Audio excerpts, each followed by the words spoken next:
Let me greet you all in the wonderful name of our Lord Jesus Christ. Amen. Today we are going to spend a few moments talking about the family.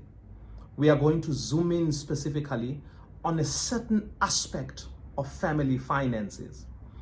And I'm hoping that the Lord is going to bless us as we spend time talking about this topic, so that by the time we are done, at least an idea will have been planted in somebody's mind on how they can take this concept a bit further than we have had before. I'm going to start by reading 3 texts. These texts are usually a basis of our talk in church about finances.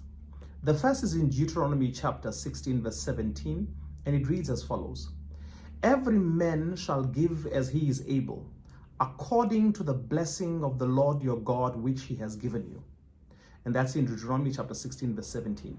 And that text basically talks about what guides the offering, that each one is supposed to give an offering based on what they want to give, what they are able to give, and that which they are able to give itself is based on how much God has blessed you. So the offering generally is a reflection of how you feel God has blessed you. The second text is in Leviticus chapter 27, verse 30, and it reads as follows: "All the tithe of the land, whether of the seed of the land or of the fruit of the tree, is the Lord's. It is holy to the Lord." Leviticus 27, verse 30. And here we get the foundation of the fact that when we bring a tithe to the Lord, we bring a tithe of everything that has grown. In other words, first of all, something did grow. You were able to harvest something, and now you're able to bring a tenth of that, or a tithe of that. And the third passage I want us to look at is in Leviticus chapter 27, same chapter, but verse 32, and it reads as follows: "And concerning the tithe of the herd or the flock, or whatever passes under the rod, the 10th one shall be holy to the Lord."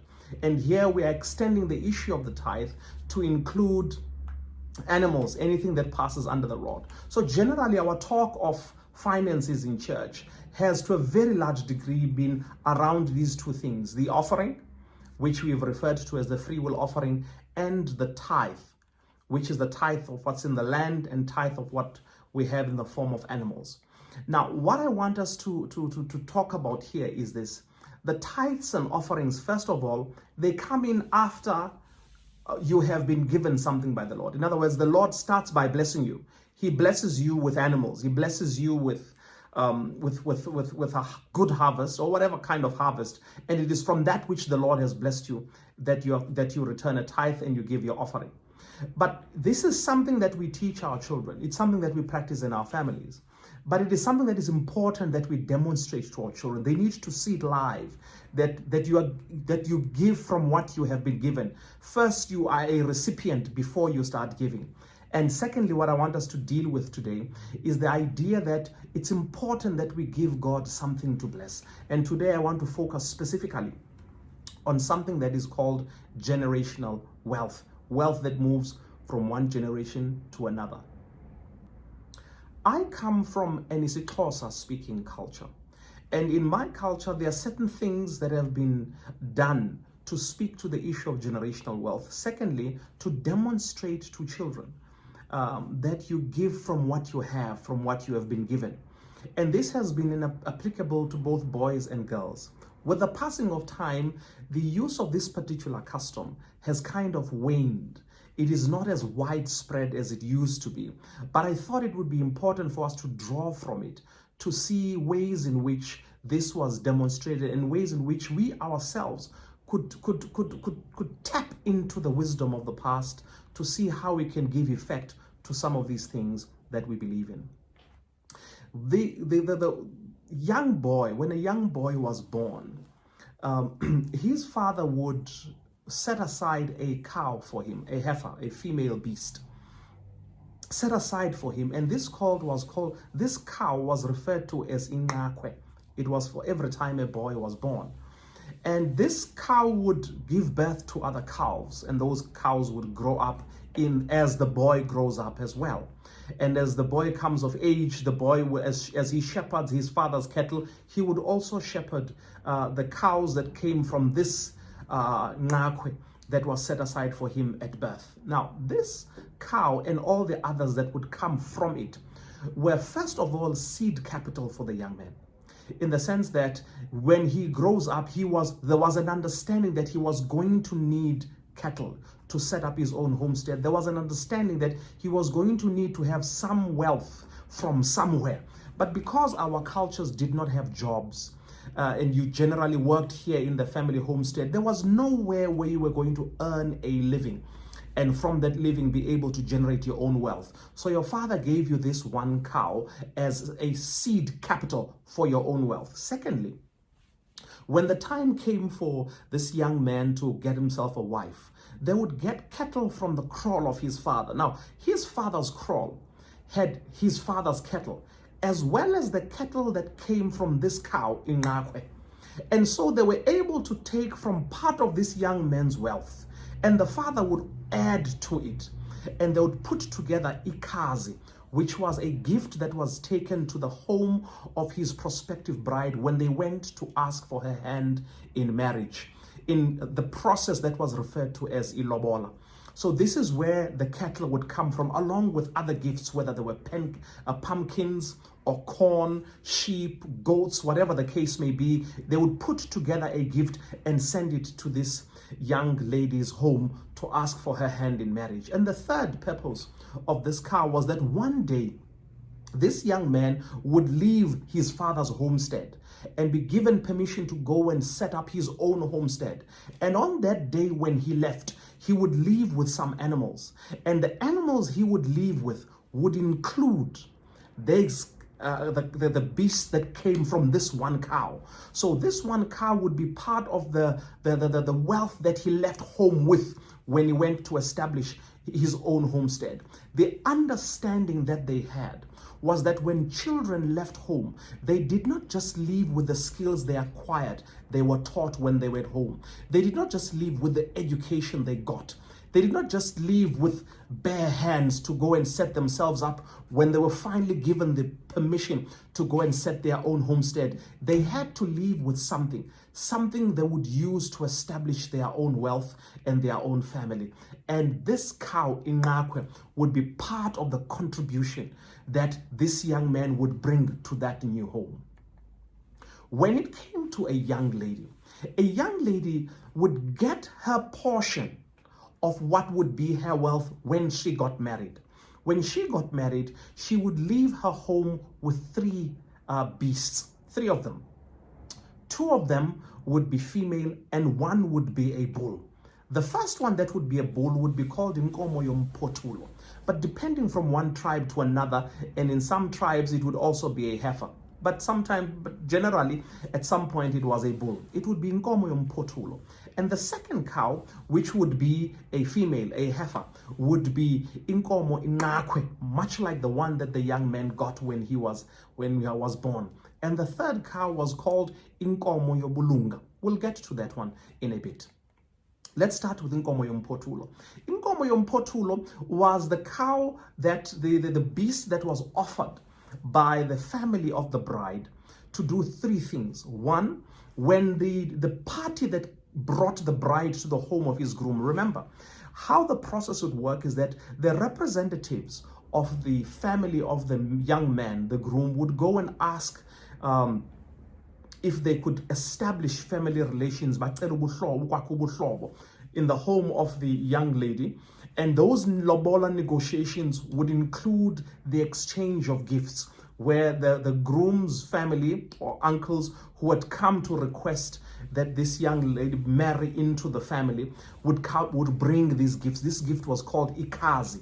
Now that whole process, which is ukulobola, would be undertaken by representatives. And then the family of the bride would agree, the bride herself would agree, and then the representatives of the groom's family would go home.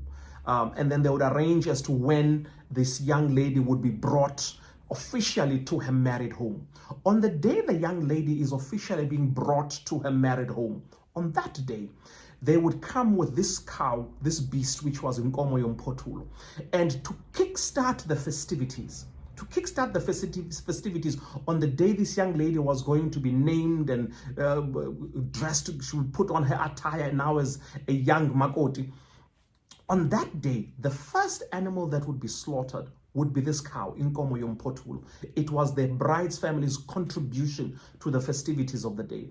They would slaughter this cow. Half of this cow would go to the groom's family, and half of the cow would go to the bride's family. And that from then onwards, the husband's family would then be able to kill whatever animals they wanted to kill, and people would eat, and the festivities would go on and on and on. The second function of this cow, of this beast, was to bring the families together. In addition to contributing to the festivities, it was to bring the family together. It was a ceremonial cow to say, today we are two families. We, from the side of the bride, agree that we are now two families. It was their way of admitting to it. Of course, the groom's family is also going to slaughter its own animals to welcome the young lady into the home and so on and so forth. But this second function of this cow was to say, we are now two families. These two families have been brought together by this beast. The third function of it was to speak to the ancestral spirits, to say to them, we would like to apologize if it so happens that these two were related. They kind of understood that the possibilities of life came with the chance that these two could be related. It's possible that either their father or grandfathers somehow did something they did not disclose, and therefore these two kids could be related. And if that is the case, it was to apologize and atone for that. But the interesting thing that I'd like us to pick up from this cow is not the atonement to the ancestors, because we don't believe that the ancestral spirits to which we have to atone for things like those. We believe that those of our forefathers who have died are waiting in the graves. They have died and are waiting in the graves and are waiting for the day Jesus comes again. As the Bible says, the body has gone to the ground and their spirit has returned to God who had given the spirit to begin with. So that's what we believe. And so that portion of atoning to the ancestors is a portion that I'm not necessarily interested in. But the second part of it, which is to bring the families together. Generally, when families are being brought together by us believers, we do so by praying to God. We dedicate them to the Lord. We sanctify the union. We sanctify the marriage. And that's how the two come together. But whenever we do this, as is our custom, we usually have some festivities. Those who eat meat will go ahead and do it with an animal, and those who don't eat meat will go ahead and have it with a vegetarian diet. But in principle, the idea that is exciting to me that I'd like to put across today is this. The idea that when we have joint events as families, our daughter and your son are coming together, the idea of contributing to the expense of that big day is something that I found wonderful. I found it great that even in those days they understood that even though this may be happening at your home, it is important that we contribute to the festivities. If we could bring that concept with us to say that as families, when we come together, when we have these big festivities, whether these festivities are weddings, and sometimes it could even be funerals, because in today's society you find that the funeral has become a huge expense that usually is left onto the shoulders of the people who are bereaved. It would be good that if we could go back to the custom of saying, when there are things that have to be, when we have events that are going to cost money, those of us who are connected to the family, we will contribute financially, we will assist financially. And the concept here, brought in by this beast, inkomo yompotulo, that we will contribute to the meals of the festivities of the day, is one that I think we could take and we could run with. The second beast that the young lady left her home with to go to a married home with was inkomo ingakwe. Now this was a cow that the groom had to preserve. The husband had to take care of this cow and make sure that it doesn't die, that it dies of old age, that it doesn't get slaughtered, it doesn't get injured, and so on and so forth. And if there was some form of negligence, he had to go and apologize and find ways in which this cow could be replaced. Whether it is to go back to the young lady's home and apologize by giving one animal and be given another one, whatever the case may be, depending on how the particular clan or tribe dealt with it. But he had to make sure that this cow was protected. Why? Because secondly, this cow was the bride's contribution to the family wealth. She was coming to this family and she came with this cow, this heifer, which preferably would be pregnant by the time it comes. And this is how she would contribute to the wealth of this family. In other words, she was not just coming here to be funded, to be an expense to a married family's home. No, she was coming to contribute to her wealth. And all the cows, all the beasts that would be born by this cow, which is Nkomo Inqakwe, they would be her contribution to the family's wealth. And they knew that one day when this young man leaves home, when he leaves home and the parents have given him permission to go and set up his own homestead, amongst the animals he would leave with would be the cows that would have been born by this cow Inqakwe, that she brought from her home. So that by the time they set up her own homes, their own homestead, they would have beasts in the kraal that came from the husband's side of the family, beasts that came from the wife's side of the family, and together they were able to set up a new homestead. This is what this cow also had to do.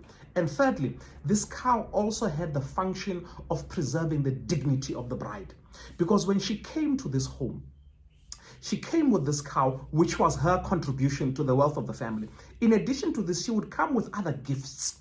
These gifts, depending on where you were, have been referred to as umembeso, gifts for different members of the family, just gifts to marriage gifts that were exchanged. And thirdly, she would come with her own utensils and things that she would need. If her own family felt that she would need a mat, then she would bring her own mat. She would bring her own containers for corn. She would bring her own spoons. Everything they felt she was going to need as a wife, they gave it to her as a gift. And so this cow was part of what she came with, so that no impression would be created that somehow she was unwanted in her home, that somehow in her home they could no longer afford to keep her, that somehow in her home they were trying to get rid of her or trying to dispose of her. She was coming here. She came from a home that had dignity, a home that was respectable. And so she herself was worthy of respect. So she came with this cow. So even as she grew up and cattle were born into the family, at some point, people would notice that the mother in the family has come to have a serious say on what is going to be done with the beasts in that kraal.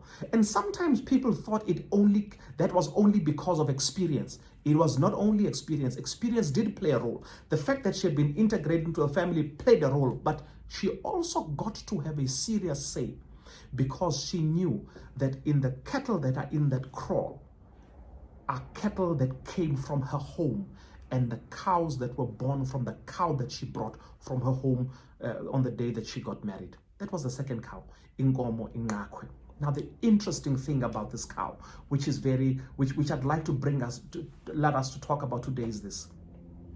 If the ancients could realize that when a young lady leaves home, she needs to have seed capital, something to start with, a leg up, something that allows her to build on, something as she grows her own wealth, as she develops her own finances.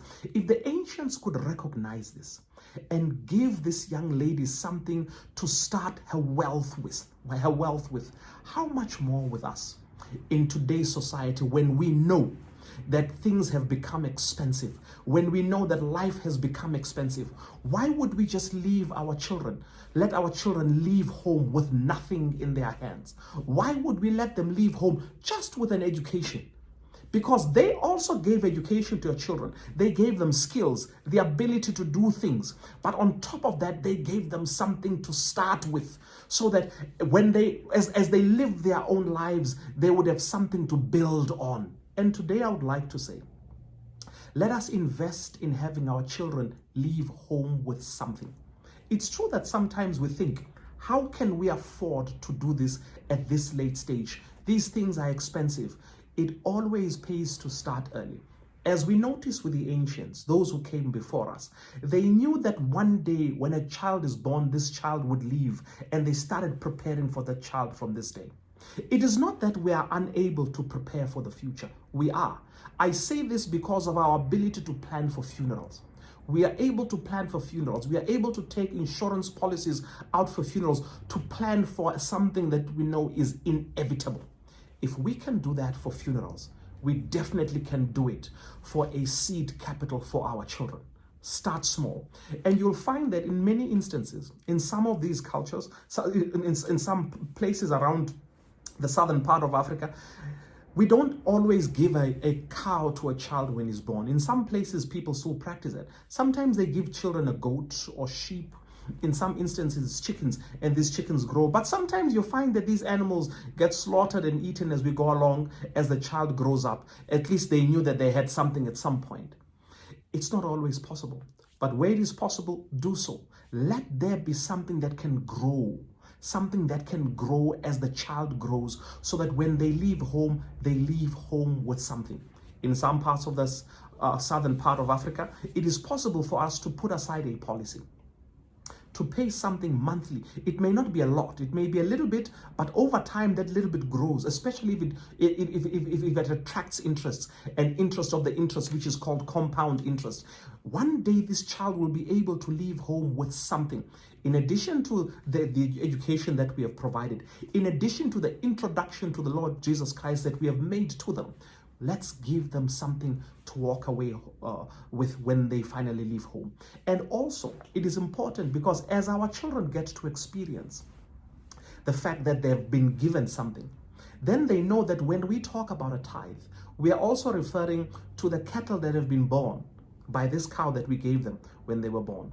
Secondly, if we have given them a goat or a sheep or chickens, as these animals grow, they will know that they also are supposed to return a tithe, because they see that they've gotten something, and from what they've gotten, they'll be able to give.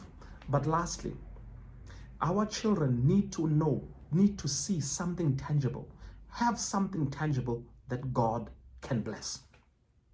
God is in the business of blessing our children. He's in the business of blessing us. But think about it this way. If we are only going to hope that our children are going to get their wealth from their jobs that they are going to get, then this is what happens.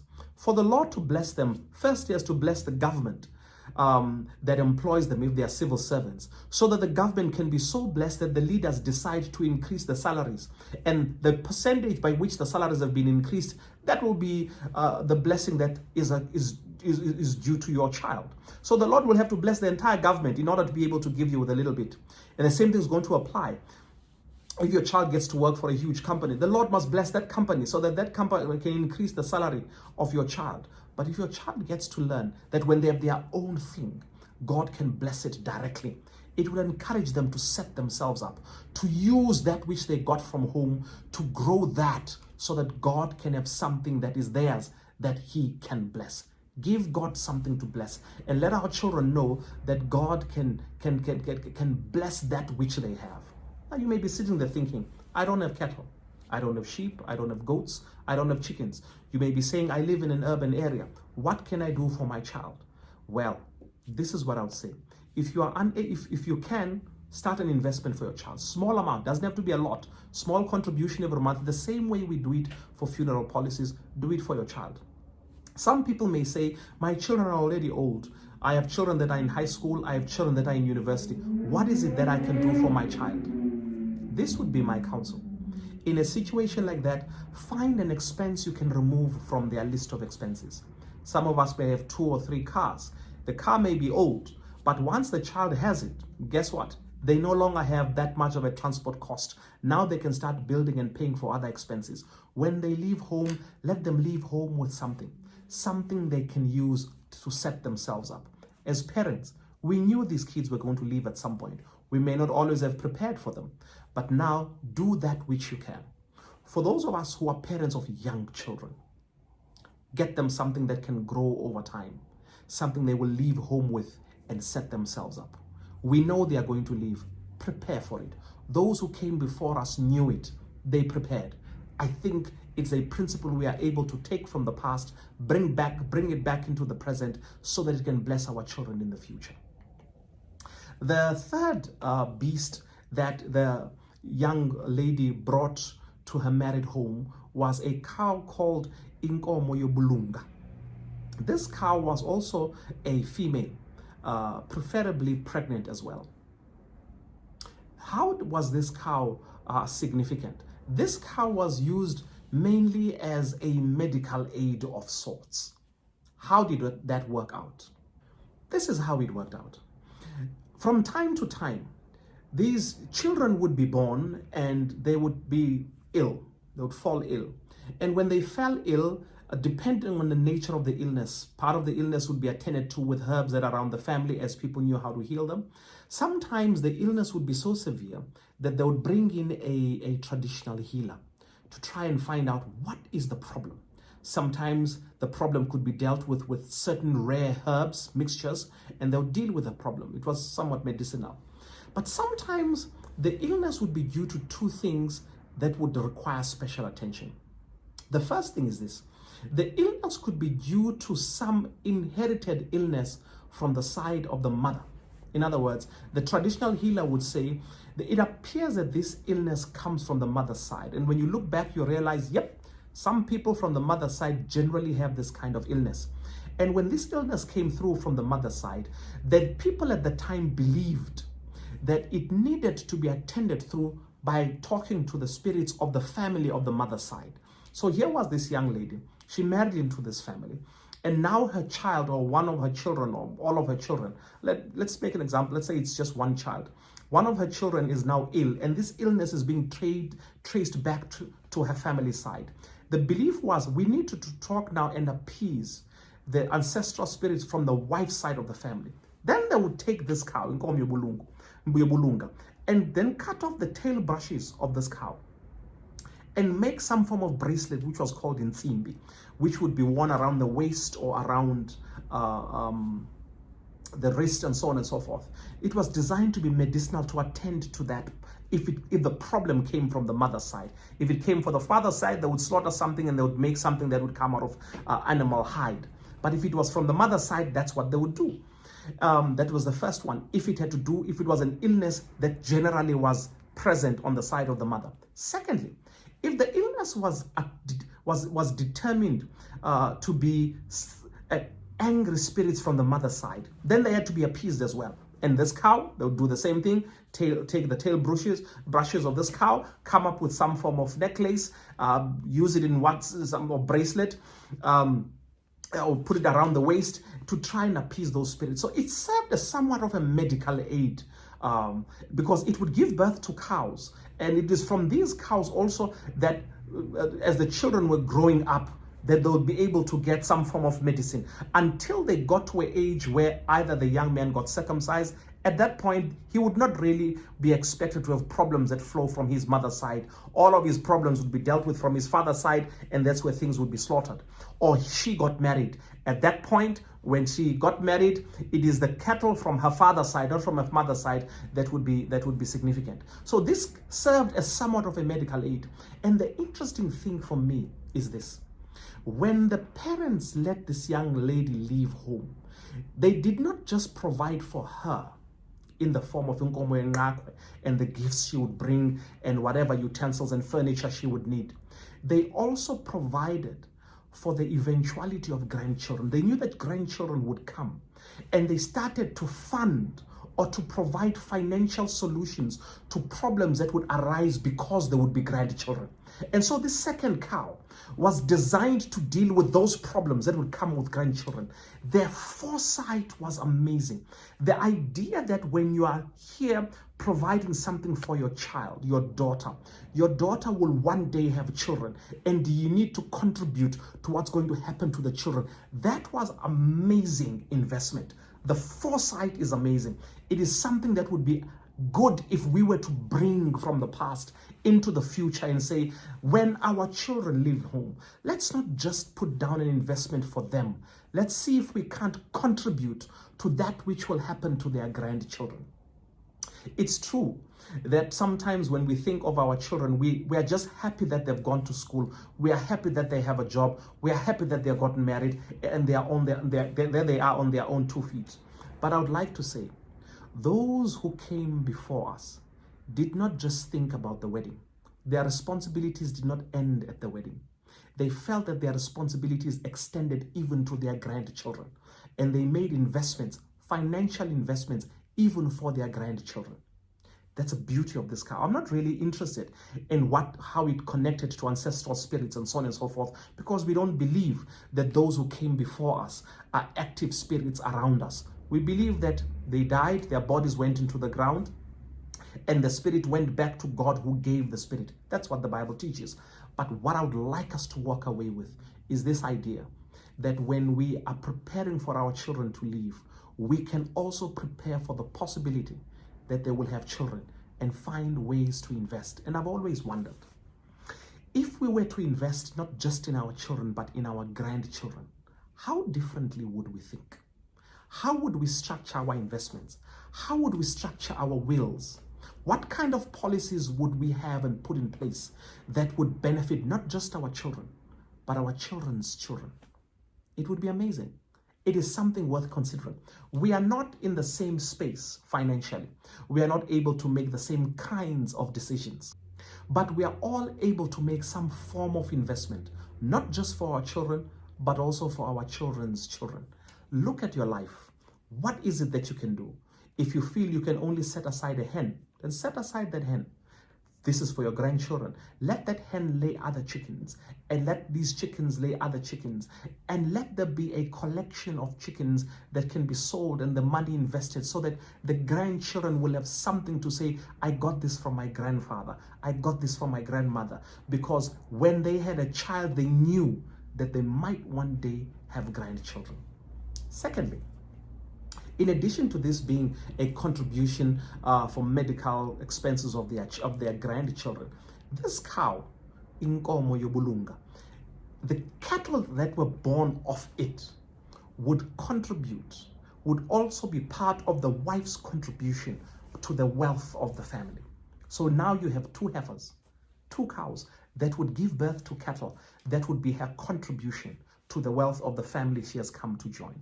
One day, when she left with her husband, because they were now given permission to set up their own homestead, she would look at the kraal and know that the beasts that are in that kraal come from her husband and from her, and together they are setting up this home. And this was something that was normalized by those who came before us. It was part of our culture. The idea that a wife did not just come with herself and whatever it is and her labor is something that is old and African.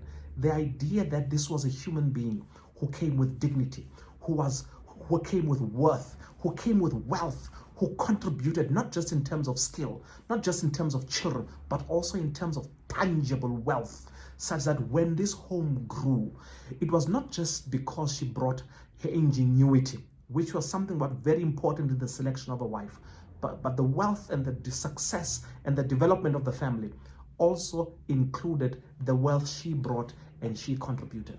Now, this is what I would like to say to us before I close off. If we were to think about our children in terms of their future, knowing that they are going to leave home and we want to prepare for it, boys and girls, that they are going to have children, it would be nice if we could contribute to the finances that are going to come into play when they have their children.